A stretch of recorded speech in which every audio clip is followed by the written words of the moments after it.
Annuities are a very important tool in the retirement income toolkit, but they don't get nearly as much attention as, say, mutual funds, exchange traded funds, stocks, or bonds. When I thought about creating some education about annuities for the viewers of my channel, I thought it would be great if I could get some help.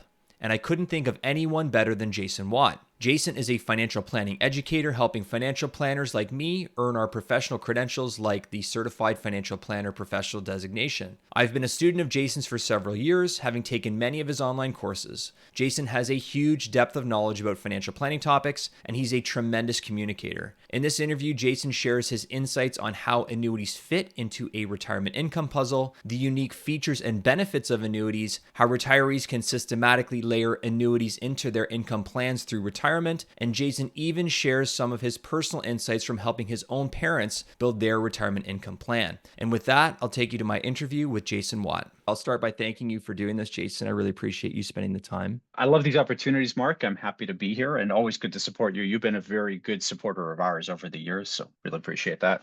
Awesome. Appreciate that. Thanks, Jason. So maybe I'll tell a quick story about how we met, and then maybe I'll ask you to talk a bit about yourself and what you're up to. So Jason and I met through the Financial Planning Association of Canada, which is a group that we both belong to. It's a community of like-minded professional advisors that sort of collaborate and work together to kind of advance financial planning as a discipline inside of Canada. And we sort of learn from each other and work with each other.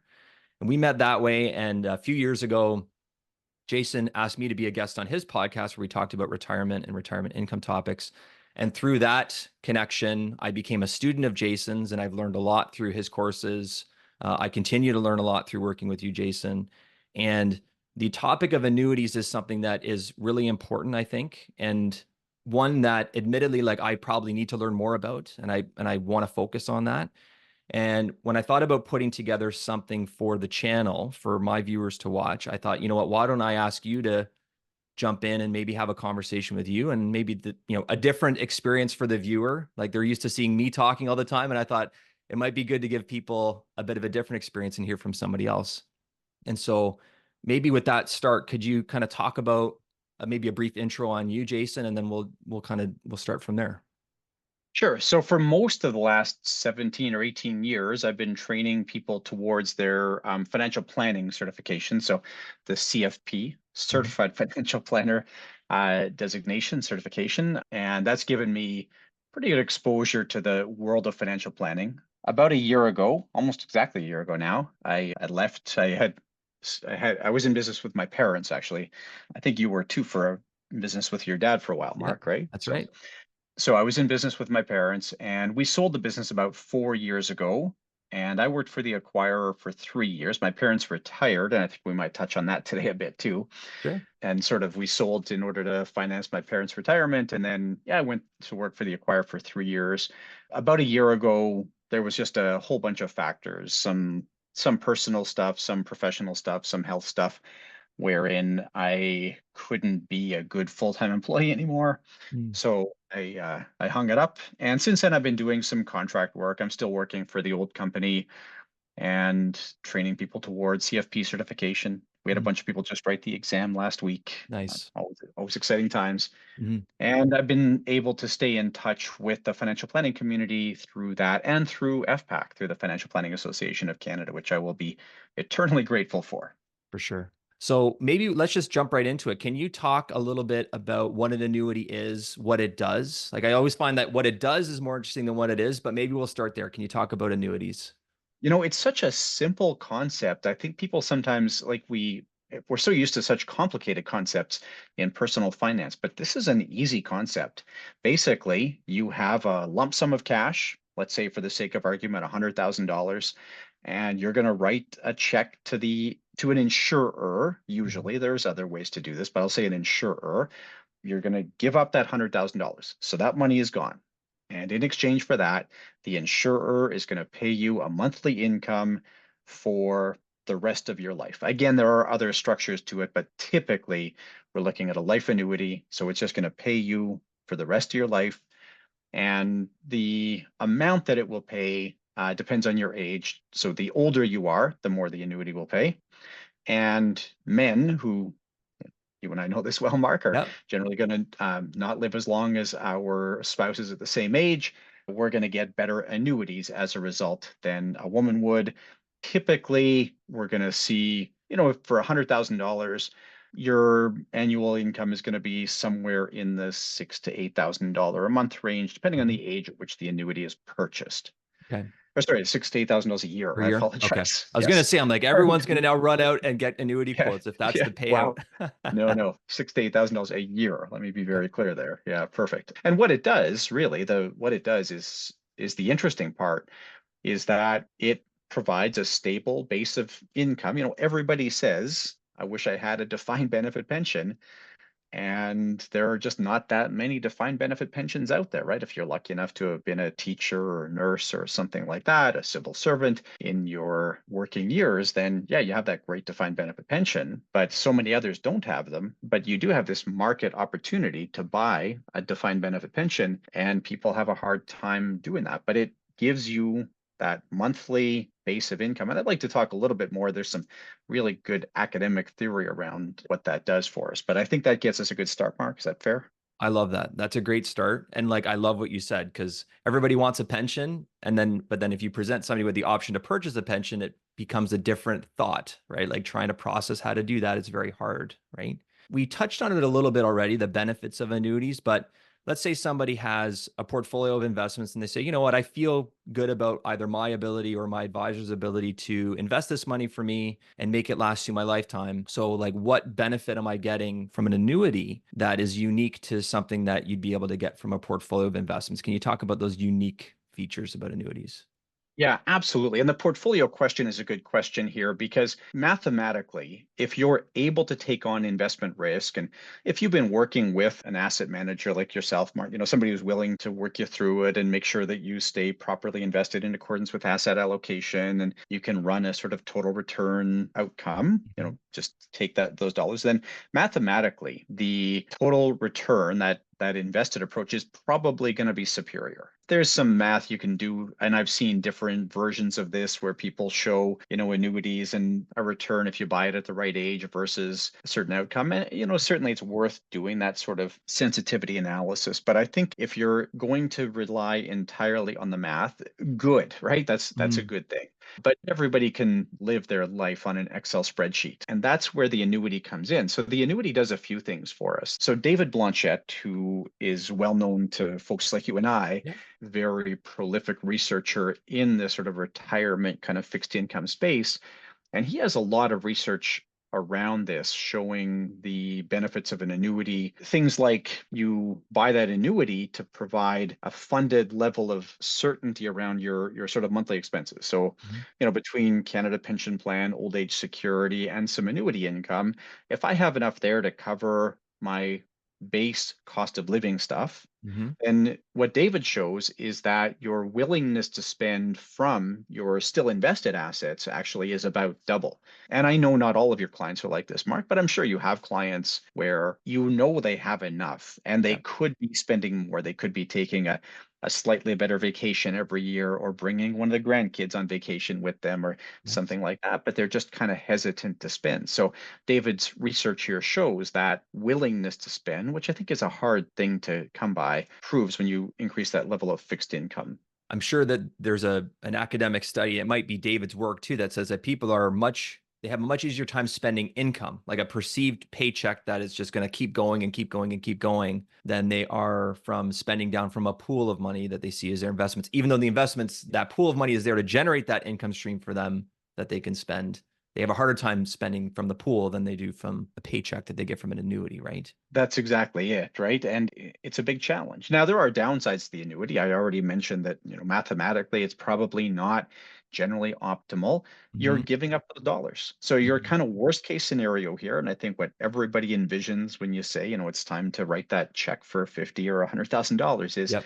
what if I get hit by a falling safe in 3 months? And that's a great segue into the next topic. And maybe we can spend some time around that. So, like the basic annuity, I think you've explained it really well. It's I'm taking a lump sum of capital, I'm giving it to the insurance company. In exchange, I'm getting some regular paycheck from the insurance company as long as I'm alive. That's the most common use case.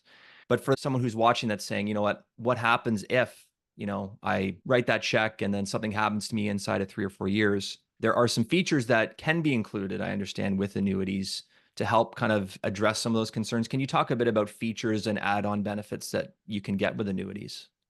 Yeah, and this is one of the areas where I have kind of mixed feelings, Mark, because I agree it's nice to look at those features. I already talked about, I think the simplicity of annuity is really one of its big upsides. Hmm. And we start to add in these features, and it gets just a little bit more complicated. And I hope that Mhm. complexity isn't an impediment to making a good decision here, right? Yep, fair enough. But the potential things we can do here, so joint and last to die, for example, it would be very normal for a couple to at least price out, one joint and last to die annuities versus maybe one annuity each. Mm, The way that insurers determine kind of how long that's going to pay out for is it's based on some actuarial science that sometimes can work out in your favor and sometimes doesn't. So that's one thing we can look at is joint and last with your spouse or common law partner. It's very normal to see at least a minimum guarantee period. So most insurers won't sell you an annuity without at least a 5-year guarantee,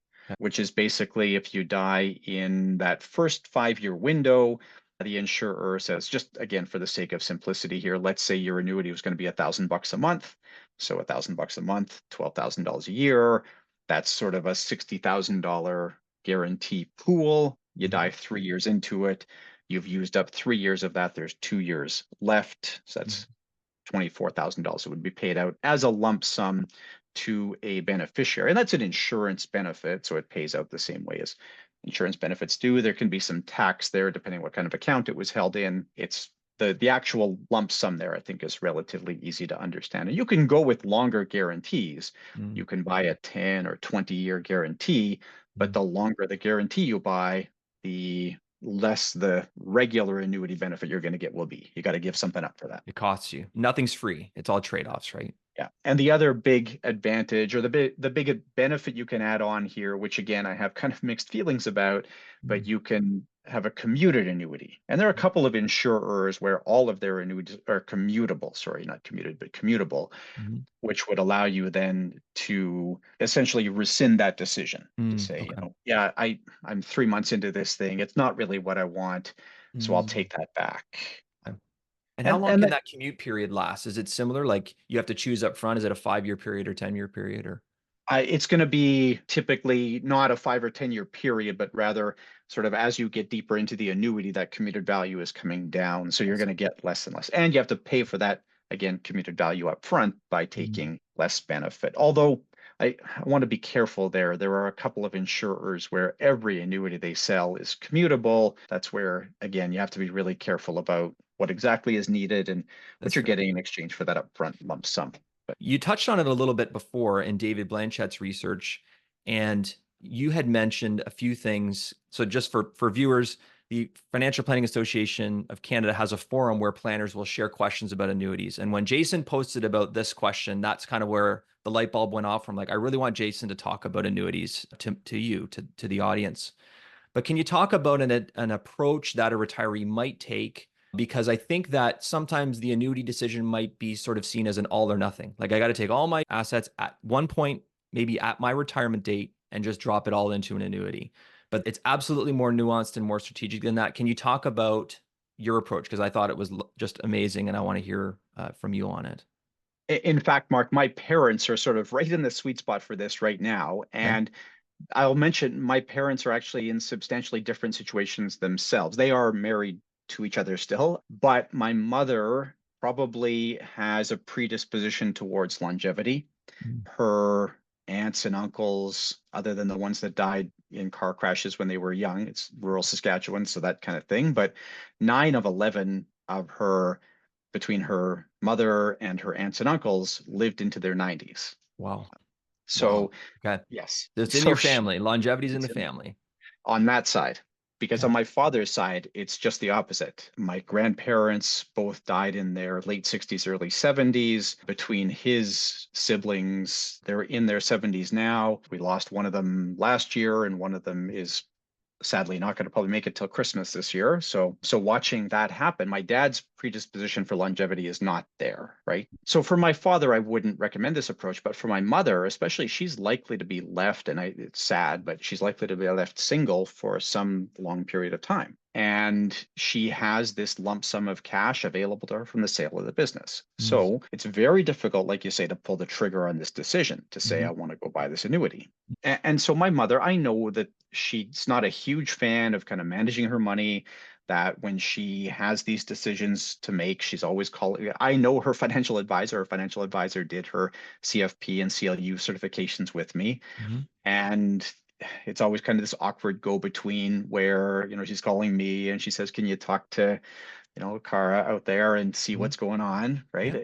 And I know that her life will be made easier by having that sort of fixed income amount. So Mhm, just mhm, for the sake of argument, let's say that she's got $500,000 to sustain her through retirement. Just mhm, use a number. What I would like to see here, she's in her early 70s now, is that she takes maybe 10% of that and buys her first annuity today mm, and just kind of gets a taste for it.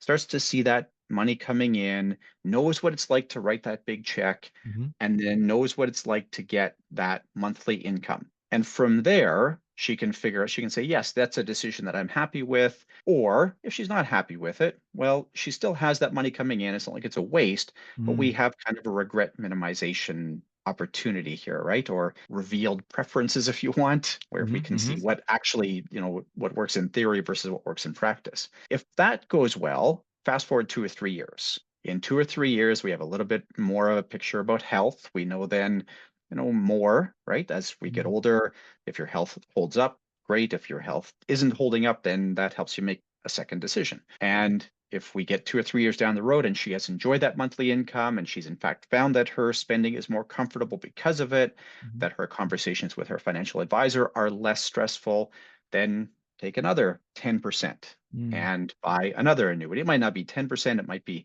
20% at that stage. And we get a little bit of a hedging outcome there, a little bit of sort of risk management because we can look at what's happening with prevailing market rates, with the interest rate of the day. mhm. We can look at what's happening with health. We can look at what's happening with the investment portfolio and make another decision there. So mid 70s, you kind of make that second decision. Okay. Late 70s, 2 or 3 years down the road, go back and look at whether it's worth doing another one.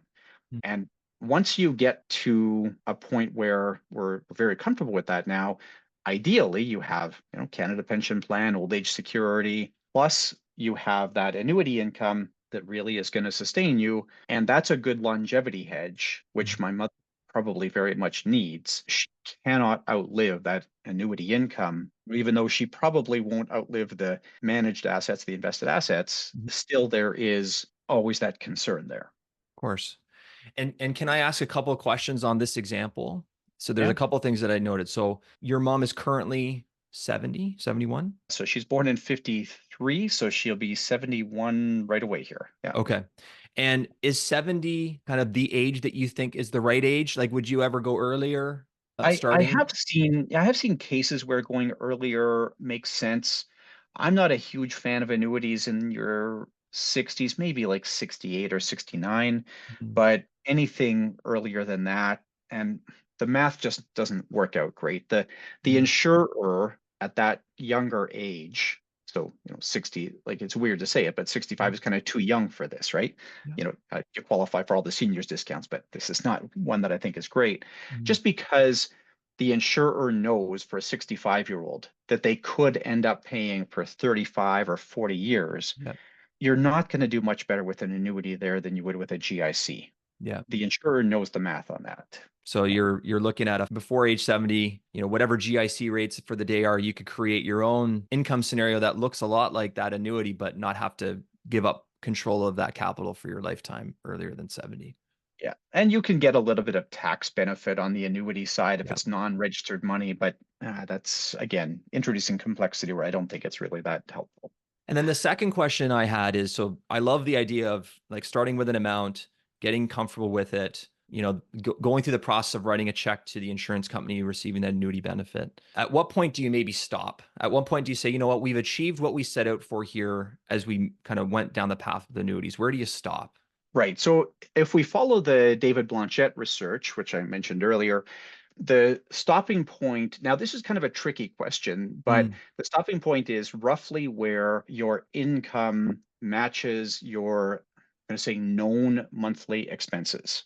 So once you get to that point, there's probably not any benefit in adding more annuity beyond that. The other limitation, something that we should mention, is the annuities that are available in Canada don't index perfectly to inflation. So I might want to leave some dollars aside in order to give myself a little bit of inflation hedge. And that's, I think, where, in my mom's case, I probably want to get to maybe 50% of her overall portfolio annuitized. That I Mm, think is about the right figure. Now, that said, as she gets older and as her health picture becomes clearer, you do have the opportunity to annuitize more if mm. appropriate. Maybe we can spend some time now talking about why it's hard for people. And we started before recording agreeing very vigorously, like, yes, annuities are great.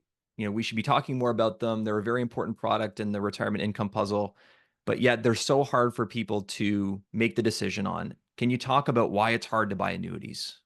Yeah, I mean, just going back to the concept with my mother, again, let's say it's $500,000 and we're asking her to write a check for $50,000. Mm, That is a big check to write for anybody, to write a sort of meaningful enough, even if she had $5 million, you mhm, wouldn't do a $50,000 annuity then, presumably, right? You would do $500,000. It's going to feel like a big check to write. And I think everybody who's writing that check does have that vision of I write the big check and then, 3 months later, the safe falls on my head and you're just without that. And then you might think about other things too. My mother's been a good supporter of kind of the extended family, the grandkids and great grandkids. And I think sometimes people envision themselves keeping aside that pool of money so that if one of the kids or grandkids or great grandkids has some sort of emergency, say, mhm, well, I would have loved to help you out, but I just wrote a check for $50,000 to whatever mhm. insurer. I think it can feel like you've really given some opportunity up that way. In the discussions that I've had with people around annuities, and now we're talking client discussions, like I do think that generally it's hard to talk about and contemplate our own mortality. And I think that bringing an annuity conversation up kind of forces people into that. It's this, and in the same way, it's critical and also important that we talk about things like beneficiary designations and estate documents and trusts and powers of attorney. They force us to do the same thing. The annuity makes that doubly hard because we also have to then write that big check as we're contemplating our mortality. And people love to see the portfolio go up because it's in some way it's you're kind of pushing back mortality, right? Like I'm still accumulating, I'm still moving forward, and it's growing. And I think that psychologically it's hard to see that pool of money not grow. All of a sudden, I'm going to pull from it and give it. You're not giving it to the insurance company, but you're handing it over to the insurer, and it's just the psychology is hard, I think. I absolutely agree. The financial advisor really has their work cut out for them in getting somebody to enter into that annuity contract. I think that part of the work though, we talked about not putting people into the annuity until their early 70s, Mm, but I think it's a conversation to be had when somebody's in their 50s, right? You just build this thing out and you really get somebody used to that idea quite early. And I really like Burton, Nobel Prize winner. And he has this great presentation where he says he thinks people would do better with their whole retirement planning picture if we thought about retirement planning as a monthly income problem, sort of right from day one, right? So mm, when you're 40, what level of retirement savings do you have now? How much monthly income will that give you? When you're 50, how much savings do you have and how much monthly income will that give you in retirement, right? I like that framing. And I mm. think if we did that kind of thing, then the annuity is more obvious. And I think that overcomes some of those behavioral hurdles. Do you Yep. think, Mark, fair, or do you think that? I think so. I think so. Yes, like having people think more about like what is it that we're here to do. When we talk about retirement income planning, to me it's all geared around that monthly number because most of us are, in our pre-retirement lives used to managing our obligations on a monthly basis, mostly, right? Like our utility bills come in monthly. If you have a car payment, usually that's monthly. Mortgage payments can be biweekly, but we're usually monthly. Some people get paid biweekly, sometimes monthly. But yes, like the more we can get people to narrow in on what's the problem I'm solving for? I'm solving for getting this amount of income in my bank account reliably so that it lasts through my lifetime. And how do we then most efficiently bring that puzzle together? I think that's a much more useful framing than how much money do I need to retire, right? It's a Yeah, different question. and it's a hard shift to make because so much of our industry is built Mhm. around, that big lump sum, that statement on your investment accounts without really thinking about the implications of that. Yeah, absolutely. Is there anything else you think on annuities that we should leave the audience with today? I guess I wonder for you, Mark, I always like this question for people who do a lot of retirement work, and I know this is where you live your life, right? Mhm. Your professional life. Do you think that people do underspend? Do you look at your clients and wish that they had more comfort with spending? Yes, I think that people, they do underspend. They want to know where that line is. Like I think they do benefit from knowing like, hey, I know I'm spending this much, but they do want to know how much more they could potentially spend. Right. Very few people in my practice are like they're walking straight up to that line and they want to dance on that line constantly. Like they like knowing I could if I wanted to, right? But in terms of people, accumulating like tons of extra capital that they're either not going to use in their lifetime or that they have no, legacy motives for.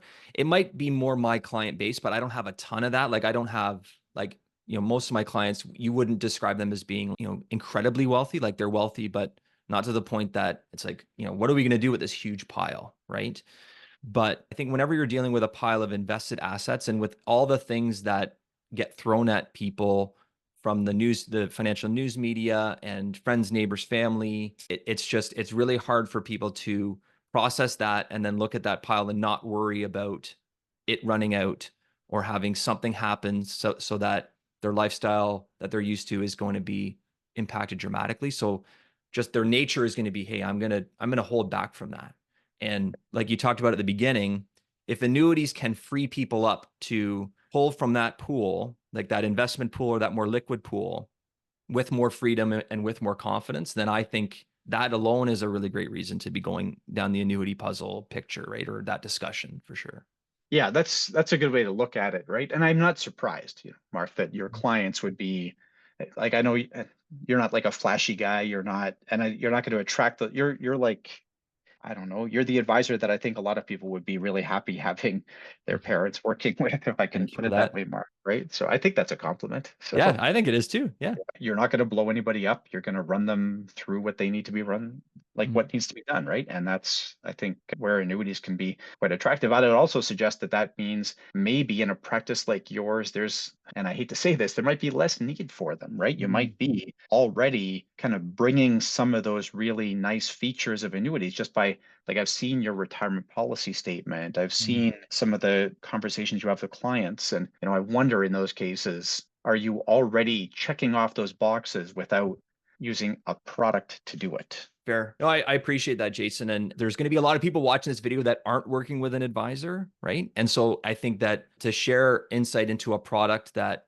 maybe isn't understood well enough is still good value for time, for sure, right? And I still will position the annuity like in the right circumstance for some clients who I think it'll be a good fit for, even if, like you said, like that regular checking and a fairly conservative approach to that investment pool, like it's still, like you said, in that mid 50s, 10 years out from retirement, I think still important to say, hey, like, what about this? What do we think about this? Right. Absolutely. So, yeah, thanks. I really enjoyed this, Mark. I find it's always good to get a chat about annuities, and it helps me refine my own ideas a bit too, especially thinking about, I'm used to dealing with advisors where I tend to get a little bit too technical a little too quickly. This is great. And if people have more questions, they'll put comments in the questions section below. And if they have more interest, maybe I'll give you another ring and ask you to come back and we'll dig into some more details. Perfect. I hope you enjoyed the interview with Jason Watt and all the insights that he shared about retirement income and specifically about annuities. If you have any questions or comments for Jason or for myself regarding the episode today, please leave them in the comment section below. I'll include some links and resources that Jason referred to in the video today in the description section as well. Make sure to like this video if you enjoyed watching it and subscribe to the channel and hit the bell icon so that you're alerted when new videos are posted. Thanks again, and I'll speak with you soon. Take care.